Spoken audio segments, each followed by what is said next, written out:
Malalabat na ako guys, 1% na lang ako.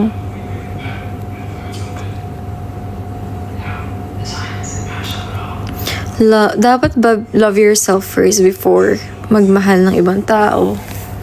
Alam mo, sobrang naive yun, pero totoo talaga yun. Sobra. Kasi, dun, I think, kailangan mo talaga munang mahalin sarili mo so you can attract more people na alam mo magmamahal sa'yo. Kasi mahirap kapag binigay mo lahat sa tao. Ang hirap maubos. I think yun yung word. Ang hirap maubos. Ang hirap bumalik sa dati mong pagkatao. Ang hirap magsimula. Kaya kailangan talaga magtira ka for yourself. To remind yourself na, yun, na meron ka pa na always love yourself. Alam mo yun, na wag ibang tao kasi alam mo yun, mahal ko. It's so hard to explain na kasi parang naive masyado na love yourself first, di ba? Pero totoo kasi talaga yun. Sobrang totoo yun.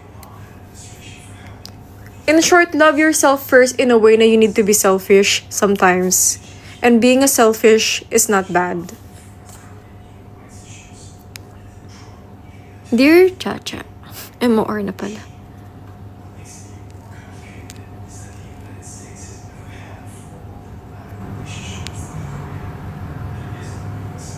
True! When you value yourself, mas i-value ka ng ibang tao. Totoo yun. Goals or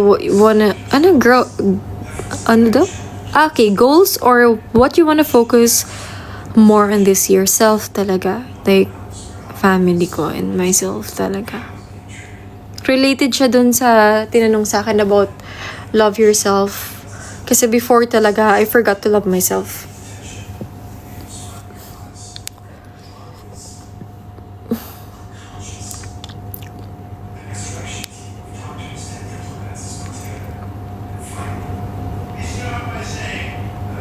How do we girls know if love ba talaga or last lang intention sa atin ng isang guy?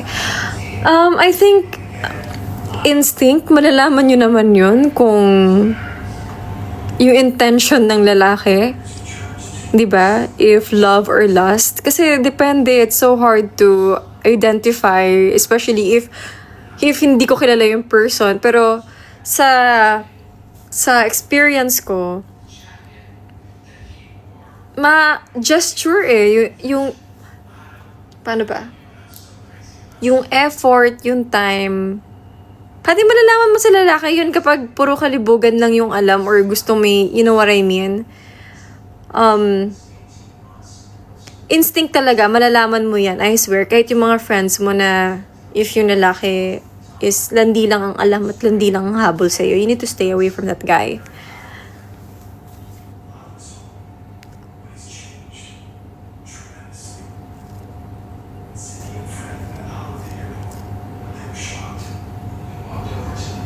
Paano mo malalaman na gusto ka ng lalaki? Ginagawa niyo akong MOR dito, ha? Ang mga lalaki kasi, number 1, hindi yan magbibigay ng oras sa'yo kapag hindi ka niya gusto. Yun yung napapansin ko sa lalaki. Time. Time, yung iba, mapang-asar. Yan. Pero time talaga kasi mga lalaki hindi nagbibigay ng time yan kapag di ka niya gusto. Kapag gusto ka niya, trip ka niya. Yeah. He likes you, girl.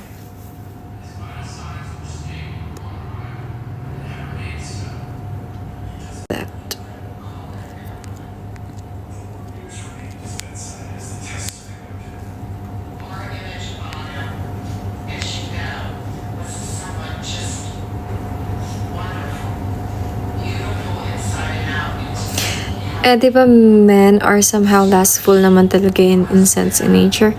Some of them, yes. But may mga lalaking even though they have lust inside of their body, if they have respect sa'yo, uunahin nila yung respeto sa'yo bago yung word in Tagalog, kalibugan nila. So, you'd rather find someone who will respect you and love you unconditionally so that hindi ka nila babastusin. And importante is, ang lalaking alam kung ano yung worth mo, na hindi ka takot na mawala ng lalaki. Kasi ganun yung mga guys they love chasing girls. Show your face po. Teka lang po, lobat lang po ako, sir. Wait lang po.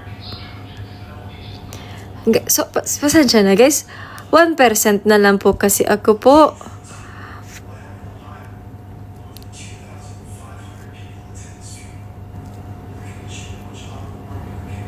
Kayong mga babae, anong ginagawa niyo pag gusto niyo ang lalaki? Oh my God, that's so hard. That's a secret. So, I don't know. Paano ba? Ako, hindi ko pwedeng sabihin yon. Baka malaman. Pag gusto ko ang isang person, naku, mahirap ako I'm a Scorpio, so medyo hindi. Kasi ganito yun. Kapag may crush akong tao, kunyari, crush ko tong person na to. Kapag nagkagusto siya sa akin, ayoko na. Ewan ko, ganun ako Gusto ko ako lang. Pero kapag nagkagusto siya sa akin, ayoko na. Hala, naman yung tanong about love, guys. Ginawa niyo na akong MOR, nakakaloka kayo.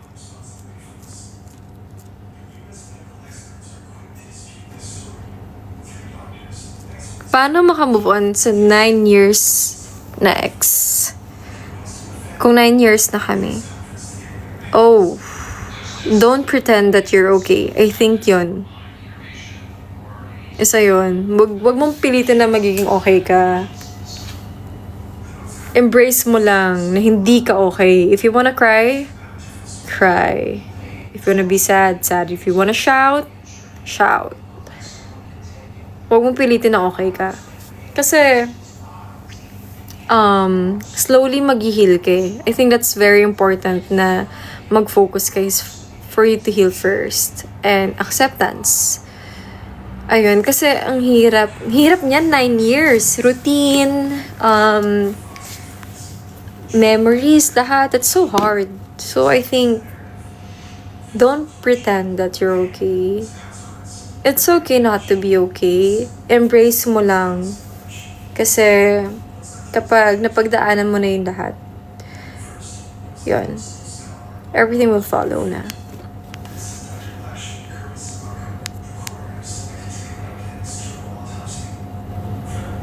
Joy, nagsusuot ka na ukay? Yes! Noong una, nagsusot ako ng ukay. Pero yung parang tumanda-tanda na ako, natakot na ako. Kasi yung mga ukay minsan, di ba, yung parang iisipin mo, may multo ba tong damit na to? May multo ba yan, ganyan? Pero hindi ko na siya inisip. Parang kapag good item siya, sige, bilhin ko na to, ganyan. Paano ba magmahal ang isang Jane kapag may boyfriend?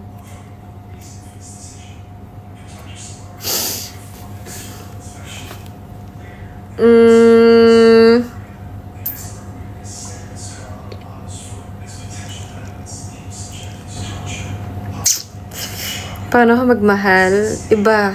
Sobrang iba. I think too much. But, natutunan ko na yan from my past relationship.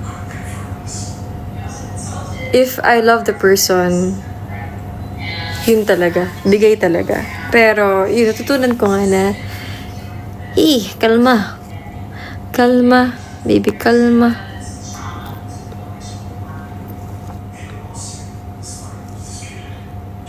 Paano pag 11 years tapos nakahanap ng ipalit sa'yo, Ray? Di bahala siya. Wala na yung 11 years na yan. Siya, masaya siyang natutulog tapos ikaw iisipin mo na nakahanap ng iba, ikaw umiiyak ka. Diba? I mean, ayun yun yung mga advice ko sa mga kaibigan ko na ikaw iniiyakan mo yan, ganyan. Tapos, imagine siya katabi yung bago niya, masaya siyang natutulog ngayon.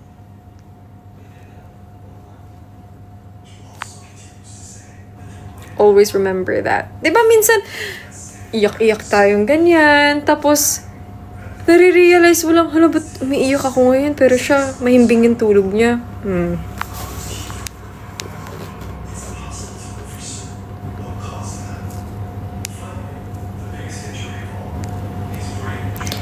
Normal ba yung sabihan ka palagi ng gay na, huy, hindi ka pwedeng basahin yan, baka may mga bata dito. No, that's not good. That's not a good manner. Hindi good yon. Like, turn off yon. Depende kung kinikilig ka, pero turn off yon for me. Anong pinakamahirap mo action scene? Meron akong pinakamahirap na action scene, hindi ko pa na-upload. Abangan!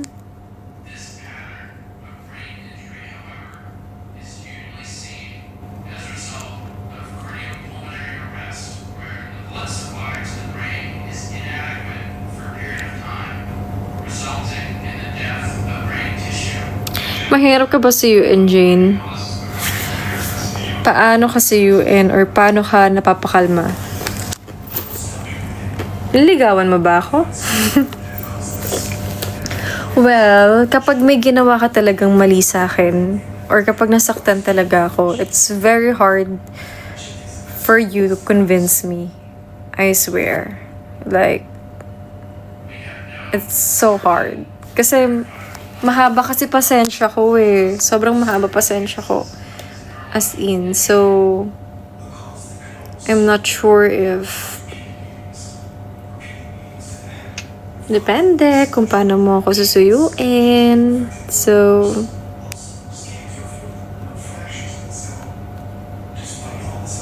mabilis ka ba makamove on? Depende.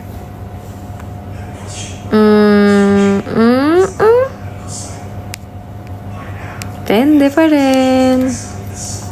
Yes po, naka-contact lens ako. Hindi, natural po yan. I feel like anything I try, I'm a failure at ito to do. I think lahat naman ng tao na-feel yung ganung bagay na yung frustrated ka na. Kasi kahit, no matter what you do, parang it's always not working. Parang bakit lagi hindi natutuloy, bakit nabibigay sa iba, or bakit ako lagi. Pero always remember na may mga perfect time talaga, may mga kanyang-kanyang panahon. And wag mong isipin na porket it's not for you or porket hindi pa nabibigay sa'yo is failure ka na sa person. Just imagine na nire-ready ka lang for that big gift for you ni Lord. You know what I mean? For the big, bright time sa'yo. And minsan, it will take a lot of years, a lot of days. Kasi hanggat hindi ka pa ready, hindi pa talaga ibibigay sa'yo. Kapag ready ka na, ibibigay na sa'yo yan. And it's okay talaga na ma-feel yan. Kasi ako may times na feel ko yun eh. But parang hindi pa ako enough. Pero as long na napagdadaanan mo yun, ang daming realization na papasok sa iyo eh. And dun papasok yung growth mo sa person. So, ayun. It's okay to feel that, but I just wanna tell you na hindi ka failure. Okay? Kasi you're trying your best, and I'm really, really proud of you.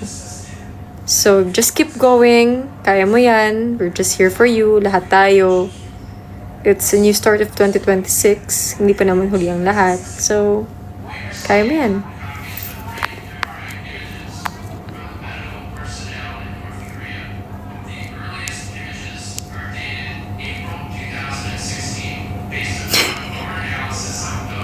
Sabi niya kanina, 1:20 and na siya. Almost 2 a.m. na. Ayaw niyo na? Hindi ko kasi alam kung anong oras na dyan eh. Hindi ko siya na-check. Anong oras na ba dyan?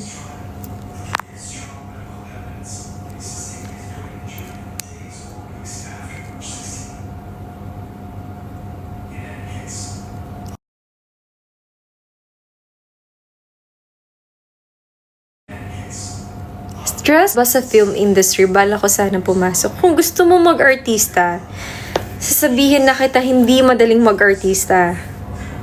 Maraming mga gusto mag-artista eh. Pero hindi talaga madaling mag-artista. Madaming struggles, time, puyat, pagod.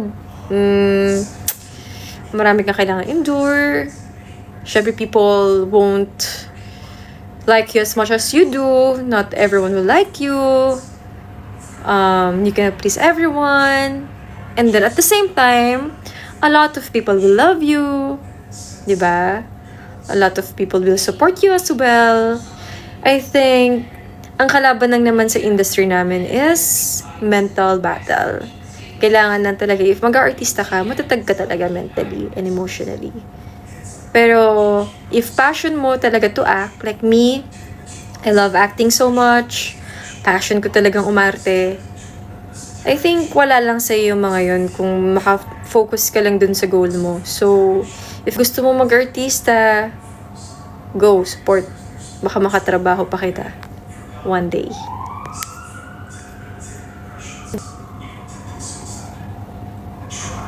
Kung liligawan kita, kailan pa, hala, kuya, bakit may ligawan na nangyayari dito? Itigil na ang live. Bakit may mga ganito na dito?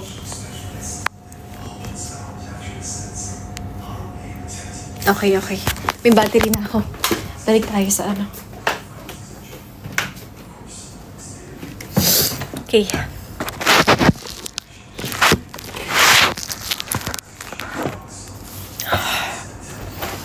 Game.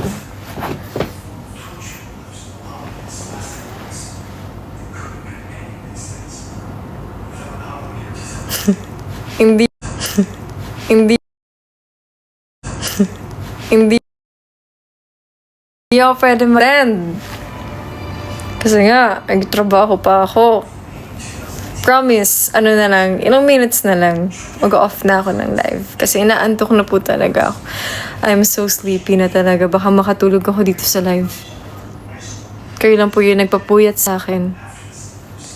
Yung kung titignan nyo talaga yung kung hindi ko ito try maging up, hindi ko ito try maging up, hindi ko ito try maging up, yung mata ko talaga babaksak na ganyan na siya. Baksak na yung eyes ko sobra. May BF ka po ba? Unfortunately, I don't have. But it's okay, so I think that's not unfortunately, kasi I'm happy to be single. Oh, thank you guys. Oo, naka-contact lens pa pala ako. Pero may times na nakakatulog ako naka-contact lens kapag sobrang hindi ko na kaya. Skincare reveal. I love hydrating serum. Yan. Yun yung pinaka-favorite ko. Hydrating serum. And moisturizer. I think sa ganun buhay na ako. Pero minsan, hindi naman all the time nagsiskincare ako kasi important pa rin sa akin yung natural oil. And kailangan din huminga yung skin. Naantok na ako, guys. Sobra. Like, naantok na talaga ako.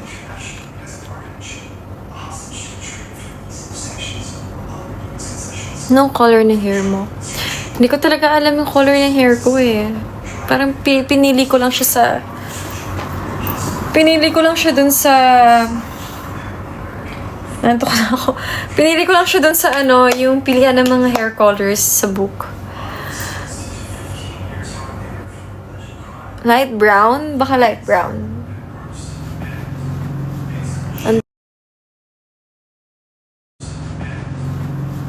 Antok na ako.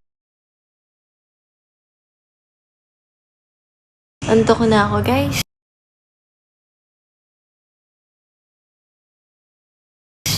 Antok na ako, guys. Antok na ako, guys. I'm very... Kasi, morning person po ako eh. Nantok na ako.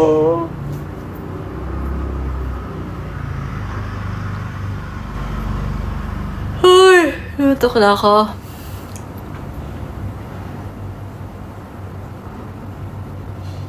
Na oras na ba dyan? Uy, ang dami talagang gustong ano.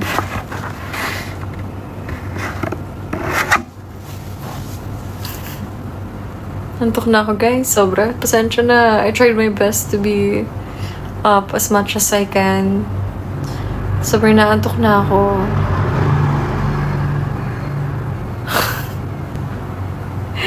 Inaantok na ako.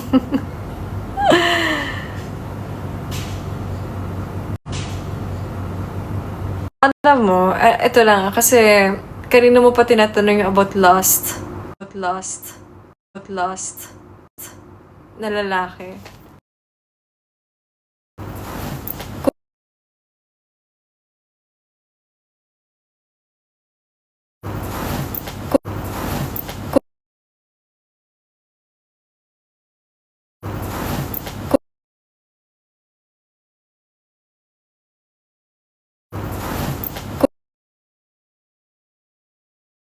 Hey, I'm sleepy na eh. Ang next live ko na nito, next year. Sleep na ako guys, kasi I'm so sleepy na po talaga eh. Wala na po bang anon? Bye-bye na. Bye-bye, tulog na tayo. Sleep-sip na ako.